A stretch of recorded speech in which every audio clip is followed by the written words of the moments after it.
నెల్లూరు జిల్లా కావలిలో ప్రోటోకాల్ వివాదం రేగింది. సెంట్రల్ లైటింగ్ ప్రారంభోత్సవం సందర్భంగా టీడీపీ వైఎస్ఆర్సీపీ మధ్య తీవ్ర వాగ్వాదం జరిగింది. ప్రారంభోత్సవ కార్యక్రమంలో ప్రోటోకాల్ పాటించలేదని అధికారులు టీడీపీ నేతలను ఎమ్మెల్యే ప్రతాప్ కుమార్ రెడ్డి నిలదీశారు. దీంతో రెచ్చిపోయిన టీడీపీ నేతలు వైఎస్ఆర్సీపీ నేతలతో గొడవకు దిగారు. ఈ క్రమంలో ఘర్షణ వాతావరణం నెలకొంది. ఒక దశలో ఇరు వర్గాల నేతల మధ్య తోపులాట కూడా జరిగింది. వెంటనే పోలీసులు జోక్యం చేసుకుని పరిస్థితిని చక్కదిద్దారు. ఎమ్మెల్యే అనే గౌరవం కూడా ఇవ్వకుండా టీడీపీ నేతలు ఇష్టం వచ్చినట్టు వ్యవహరిస్తున్నారని ప్రతాప్ కుమార్ రెడ్డి మండిపడ్డారు.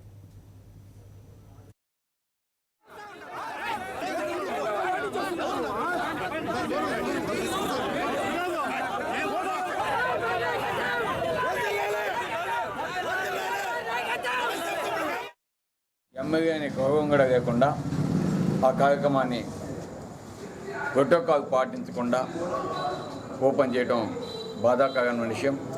ఈరోజు ప్రజలు మా మీద నమ్మకం ఉంచి కావలి నియోజకవర్గంలో గెలిపించున్నారు.